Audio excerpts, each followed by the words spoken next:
Good morning everyone. बहुत दिन हो गए मैंने ये फालतू की बकवासें सुनी है। वैसे मैं कोशिश करता हूँ कि इन सब चीज़ों से दूर रहूँ, मगर आज मैं इरिटेट हो गया क्योंकि आज मेरे स्टूडेंट्स ने भी मुझे ये फालतू की वीडियोस भेजी। तो अब मैंने फैसला किया है कि मैं इन सब चीज़ों के बारे में थोड़ी सी बात करूँ और आप लोगों को बताऊँ कि असलियत है क्या। सबसे पहले बात करते हैं हमारे इंडिया की, क्योंकि बात आती है हमारे ओशियंस में होने वाली गड़बड़ियाँ की। हमारे देश में उड़ीसा और केरला को लेके बहुत सारे मिथ्स फैलाए जा रहे हैं। सबसे पहले हम लोग बात करते हैं केरला की। केरला में बहुत सारी मछलियाँ एक साथ समुद्र से किनारे की ओर आ गई और बहुत सारे लोगों को एक मिथ फैलाने की स्टार्टिंग हो गई। असलियत में इसे एक फिनोमिना है जिसे हम कहते हैं सेडाइन रश। एक मछलियों का झुंड होता है, जाति है सेडाइन, जो कि ठंडे पानी की तलाश में ऊपर आ जाती हैं और ग्लोबल वार्मिंग की वजह से ऐसा होता है। इसे एल नीनो इफेक्ट या पेरू इफेक्ट भी बोलते हैं। हम लोगों ने क्लास 9 क्लास 10 ज्योग्राफी में पढ़ा होगा और इसकी वजह से ऐसा होता है। बहुत सारे लोग इसको बहुत अलग अलग चीज़ों से जोड़ रहे हैं, जबकि ऐसा कुछ है नहीं है। अगर आपको इसके बारे में डिटेल स्टडी पढ़नी है तो आप IIT में पब्लिश्ड इसका आर्टिकल भी पढ़ सकते हैं। उन्होंने उसके बारे में डिटेल में लिखा हुआ है। ऐसा 15 से 16 बार हो चुका है पिछले 3-4 सालों में हमारे ही देश के अंदर, केरला के अंदर। दूसरी चीज़ बात करते हैं उड़ीसा की। एक और स्टोरी फैलाई गई। उड़ीसा में 7 लाख टर्टल्स एक साथ किनारे पे आ गए और लोगों को लगने लगा कि पता नहीं क्या हो रहा है, कुछ गड़बड़ है ओशियन के अंदर, एक्सेट्रा एक्सेट्रा एक्सेट्रा। ये भी एक बहुत सालों से चली आ रही प्रथा है जिसको कहा जाता है अरीबड़ा। अरीबड़ा के अंदर एक टर्टल की प्रजाति है जिसको हम कहते हैं ओलिवर रिडली टर्टल्स, जो कि हर साल वहाँ पर उनके फीमेल्स आते हैं और अंडे देते हैं। एक बहुत ही अच्छी बात है कि हम लोग इतना अच्छा कंजर्वेशन कर रहे हैं उनका कि हर साल उनकी पॉपुलेशन बढ़ती ही चली जा रही है। और उन टर्टल्स की सबसे अच्छी खासियत ये है, आदत ये है कि वो जहाँ पैदा होते हैं वहीं पर वो उन टर्टल्स को पैदा करते हैं अपने आने वाली पीढ़ी को। तो ये उनकी खासियत है।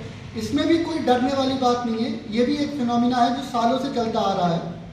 इसको भी एक अफवाह के तौर पे फैलाया जा रहा है। तीसरा है ओवरफिश का मेक्सिको में दिखना। इसको कुछ लोग डूम्सडे फिश भी बोलते हैं, क्योंकि जापान में जब ये 20 डूम्सडे फिश दिखाई दी थी उसके कुछ दिन बाद फुकुशिमा में 2011 में सुनामी और अर्थक्वेक आए थे।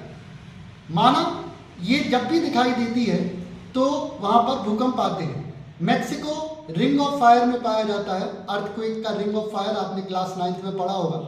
रिंग ऑफ फायर में पाया जाता है, इसलिए वहाँ पर अर्थक्वेक्स आते ही रहते हैं। और इसके दिखने के बाद ऐसा हुआ भी 5 से 6 सीस्मिक एक्टिविटीज़ वहाँ पर हुई, जिसमें एक प्रोमिनेंट वाली 6.0 मैग्नीट्यूड का अर्थक्वेक आया था, जो कि वहाँ पर नॉर्मली आते ही रहते हैं।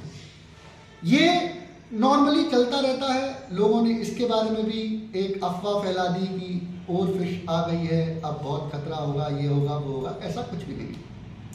नेक्स्ट, एंगलर फिश का दिखाई देना। एंगलर फिश स्पेन में दिखाई दी।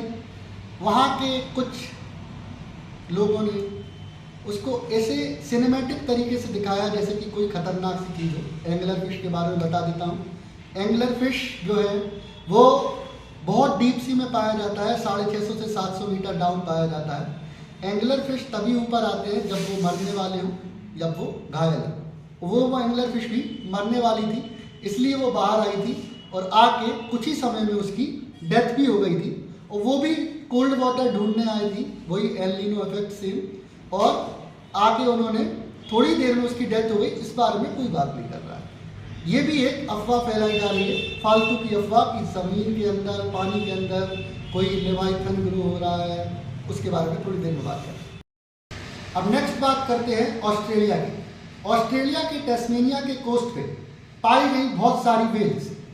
उन वेल्स का नाम है फॉल्स किलर वेल्स, जो कि अपने लीडर को फॉलो करती है। उनकी आदत है जिस तरफ लीडर जाता है उसी तरफ वो सारी की सारी वेल्स चली जाती हैं। अब हुआ क्या कि बहुत तेज ओशियन करंट था और उसकी वजह से उनका जो लीडर था वो पहले से इंजर्ड था और ये लोग मैग्नेटिक प्रॉपर्टीज की हेल्प से वहाँ पर अपने डायरेक्शंस को ढूंढते हैं। अब मैग्नेटिक एनोमली हो गई क्योंकि उसकी इंजरी इतनी ज़्यादा थी कि वो डायरेक्शन खो गया और उसकी वजह से सारे के सारे व्हेल्स कॉर्नर पे आ गए और किनारे पे आके वहाँ पर बिछ से गए।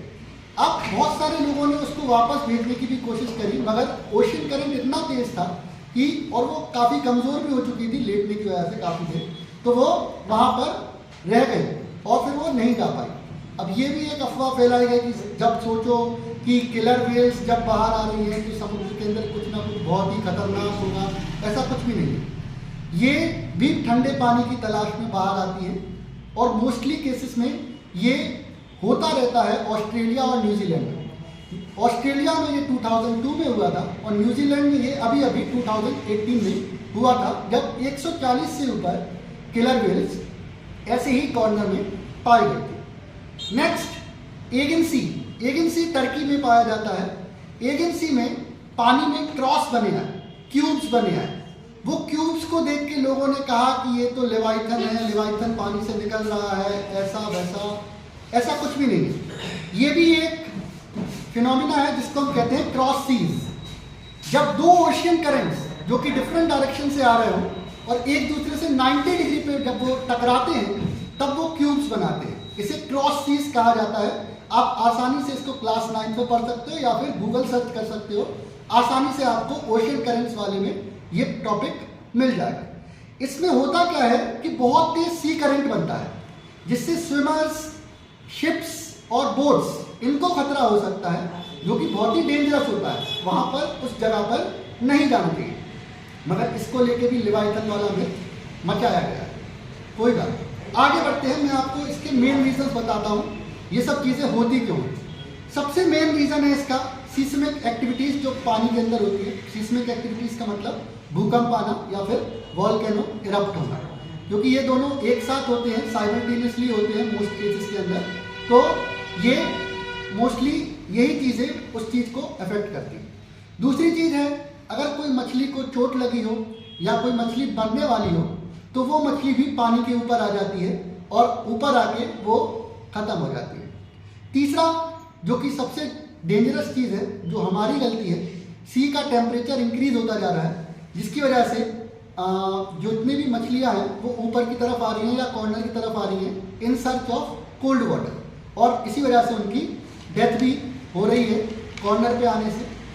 अब मेन टॉपिक पे आते हैं लेवाइथन के बारे में। कुछ लोगों ने तो मुझे लोकेशन तक भेजी कि लेवाइथन साउथ अमेरिका के कॉर्नर में उसकी आंखें दिख रही हैं, उसका मुंह दिख रहा है, वो इतना बड़ा है, वो एक पूरा कंट्री खा जाएगा। जूइश एक मान्यता है उसके अंदर और क्रिश्चियन मान्यता के अंदर भी ये माना गया है कि लेवाइथन आएगा, लेवाइथन को मारने के लिए फिर से जीसस धरती पे जन्म लेंगे और फिर उसको मारेंगे। लेवाइथन को कोई भी हथियार नहीं मार पाएगा।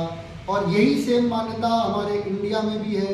इंडिया में इसको कहते हैं कि पाप बढ़ जाएगा, कलयुग अवतार आएगा, कलयुग जब आ जाएगा तो उसको मारने के लिए कल की अवतार जन्म लेगा और कल की अवतार जन्म लेके फिर उसको मारेगा। तो ऐसी बहुत सारी मिथ्स फैली गई हैं और ये चलती ही रहेगी। मेन चीज़ जो है वो चीज़ समझो, थोड़ा सुधर जाओ, ग्लोबल वार्मिंग पे ध्यान दो, पॉल्यूशन पे ध्यान दो, और हो सके तो थोड़ा इन सब चीज़ों पे ध्यान दो, ना कि मिथ्स फैलाने पे ध्यान दो। सारी फालतू की वीडियोस तो आप लोग शेयर भी कर देते हो, देख भी लेते हो पूरी। अगर आप लोग यहाँ तक आए हो तो कोशिश करो कि इसको ज़्यादा से ज़्यादा लोगों तक शेयर करो, जिससे लोग इस फालतू की बकवास को बंद कर दें। Thank you.